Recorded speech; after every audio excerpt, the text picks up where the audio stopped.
चिंतेत असतात. त्यांना सावीच्या लग्नाची चिंता पडलेली असते.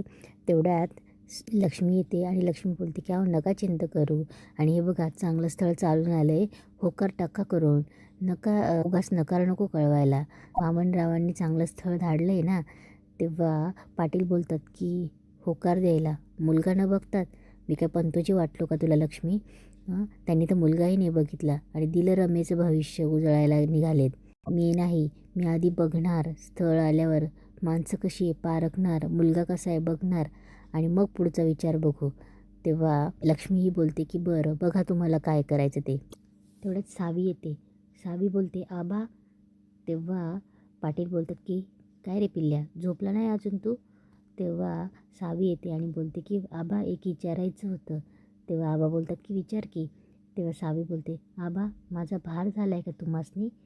तेव्हा पाटलांना काही कळत नाही. पाटील बोलतात की असं का म्हणतेस, ये इकडे बस. तेव्हा पाटील बोलतात सावी बाप म्हणून माझं काही चुकलं का गं पोरी? तेव्हा सावी बोलते नाही.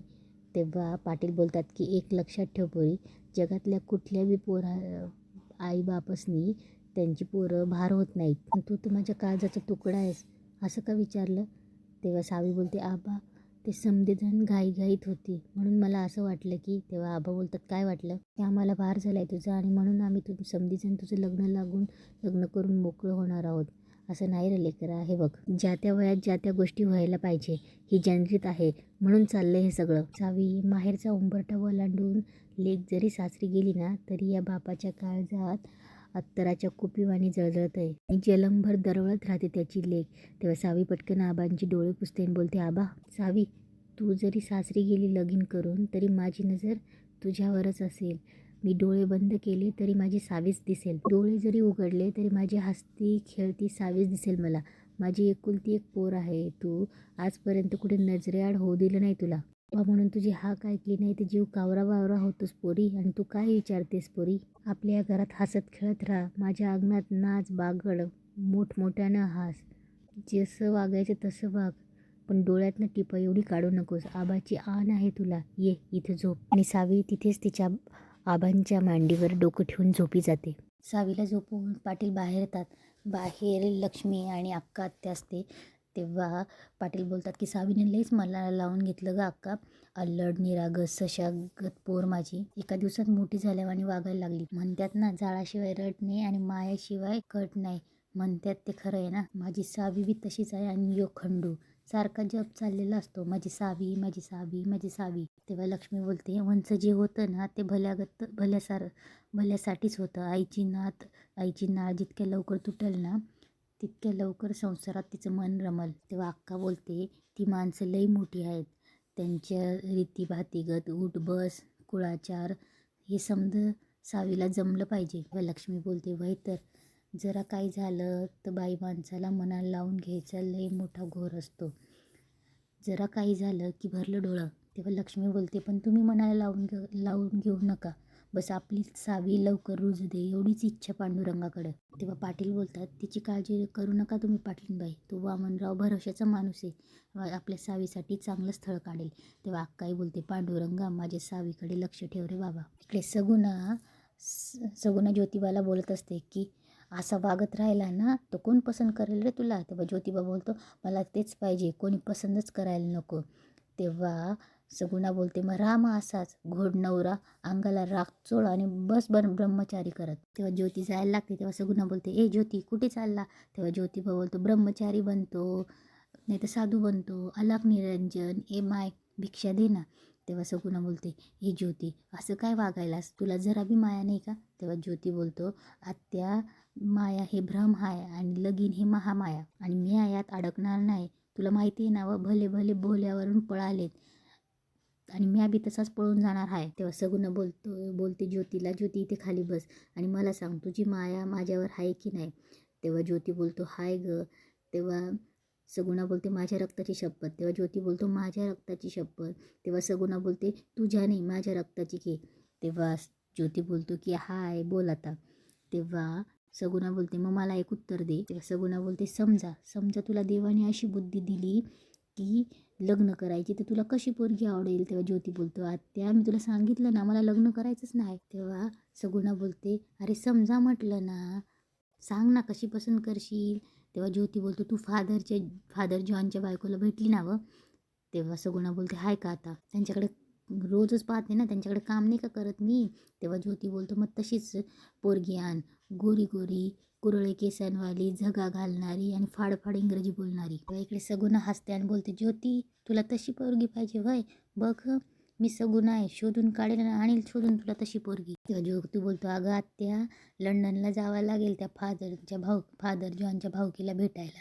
तेव्हा सगुणा बोलते, अरे माझ्या राजा तुझ्यासाठी लंडन काय फिंडनला बी जाईल मी, आणि तशी पोरगी शोधून आहे, आणि तशी पोरगी शोधली की नाही तर तू तुझ्या निर्णयाला ठाम राहा. तेव्हा आत्या बोलते, ज्योती ठाम राहायचं गाठ माझ्याशी आहे. तेव्हा सगुणा हसते आणि बोलते, अशी पोरगी हवी. इकडे आत्या पाहुणे येणार म्हणून बाजारात ओटी भरण्यासाठी नारळ घेऊन येते. तेव्हा लक्ष्मी बघत असते आणि बोलते की मस्त आणलंय आणि आणि लुगडं पण आणलं ती. तेव्हा आत्या बोलते की हा मला चांगलं दिसलं, म्हटलं माझी सावी लई गोड दिसली यात. तेव्हा आत्या बोलते, पण लक्ष आहे, मला एक काळजी लागून राहिली ग. ते तिकडनं जे पाहुणं येणार आहे ते वामनरावाने आणलेलं ते लई मोठ्या घराण्याचं पाहुणे आहे. तेव्हा लक्ष्मी बोलते, मग त्यात चिंता कसली? तेव्हा अक्का बोलते की अगं मी सगुणाला बी पुण्यावरून बोलून ठेवलं आहे, आणि दोघं पाहुणं एक संघ झालं तर. इकडे सावी ही रमाकडे येते आणि रमासाठी फुलं घेऊन येते आणि आवाज येत असते, रमा हे रमा. तेव्हा रमाची आई येते आणि रमा बोलते की थांब बोल. तेव्हा रमाची आई बोलते की थांब सावी, तुझ्या मैत्रिणीला बोलवते, भेटून घ्या बाई. आता सावी पुण्याला गेली तर कशाला नायगावला येणं होतं, पेशव्यांचं पुणे आहे पेशव्यांचं, आणि म्हणे शनिवार वाड्याला लागूनच रमान त्यांचा वाडा आहे म्हणे. तेवढ्यात रमा बाहेर येते आणि रमा तिच्या आईला बोलते की आई तू जा, बोलू दे आम्हाला आता.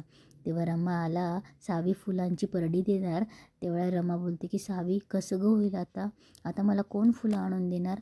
मला तुझी खूप आठवण येईल. तेव्हा रमा बोलते, पण आई म्हणते बाईच्या जातीला हे कधी चुकत नाही, नव्या घरी नवीन नाती जोडायची. तेव्हा सावी बोलते, पण रमा मी आधी तुला कधी विसरायची नाही बघ. तेव्हा रमा बोलते, मला कळलं तुला पाहुणे बघायला येणार आहेत म्हणे. तेव्हा सावी बोलते, होय ग, पण रमा मला सांग किती ग पाहुणे येतात बघायला, आणि जास्त असतील तर त्यातला नवरा कसा ओळखायचा? रमा बोलते, अगं काय म्हणतेस, माझ्या आजीने तर एक वर्षांनी माझ्या आजोबांना पाहिलं आणि काय तर म्हणे बोल्यावर उभं राहा म्हटलं की उभं राहायचं. तेव्हा रमा बोलते की अगं मी तर नवरा बी नाही बघितला, कसं बघायचं, बरोबर नाही वाटत बाई ते. तेव्हा सावी बोलते, तुझं लग्न कोणाबरोबर होणार आहे ते तुला ठाव नाही? तेव्हा सावी बोलते, बरं झालं सांगितलं, आता मी आबांना सांगेल, मला खुनीने सांगा माझा नवरा कोण आहे ते. तेव्हा ते दोघे हसतात. इकडे गोविंदराव ज्योतीचे मित्र सदांती सांगायला आले असतात की ज्योतीला शिकू द्या म्हणून. तेव्हा गोविंदरावांचा स्पष्ट नकार असतो. त्यांचं म्हणणं असतं की ज्योतीने फुलांच्या माळा बनवाव्या, गजरे बनवावे, यातच आपलं हित आहे, शिकून काय होणार आहे? तेव्हा सदा बोलतो की ज्योती हुशार आहे आणि तो शिकला तर तो सरकारी नोकरीला लागेल. तेव्हा गोविंदराव बोलतात की सरकारी नोकरीचा आपल्याला कशाला फायदा, आणि ती तिकडे नोकरी लागली तर हे कोण बघेल? फुलं देवळात जातात, फुलांचा धंदा आहे आपला, आणि शिक्षण हे भटाब्राह्मणांचं काम आहे, त्यांच्यासाठी असावं हे. तेव्हा ते बोलत असतात की शिक्षण घेतल्यामुळे ज्योतीला वाचता लिहिता यायला लागलं की काय? लागलं ना. तेव्हा गोविंदराव बोलतात की पण त्याचा उपयोग काय? फुलांमध्ये कुठे काना मात्रा इलांटी असते, फक्त सुई धागा गाऊन ओवायची, आणि हिशोबापुरती शिकवलंच की ज्योतीला, आणि बाकी करायला कारकून आहेच की. तेवढ्यात ज्योतीची वहिनी बोलते, ज्योती तात्यासाहेबांनी बोलू का? तेव्हा गोविंदराव बोलतात की कशाला? तेव्हा ज्योती बाहेर येतो आणि बोलतो, कशाला? समजलं ना, ऐकलं ना ध्यानात, मला काही समजच नाही आहे. तेव्हा ज्योती त्या पोरांना बोलतो, तुम्हाला सांगितलं होतं ना हो की मला या शिक्षणाच्या फंद्यात पाडू नका.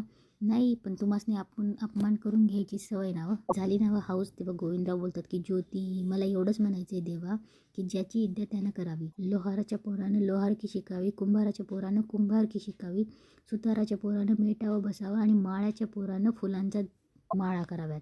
काय करायचं शिकून? तेव्हा ज्योती बोलतो, दादा तुम्हाला माहिती आहे ना मला शिकायला आवडतं.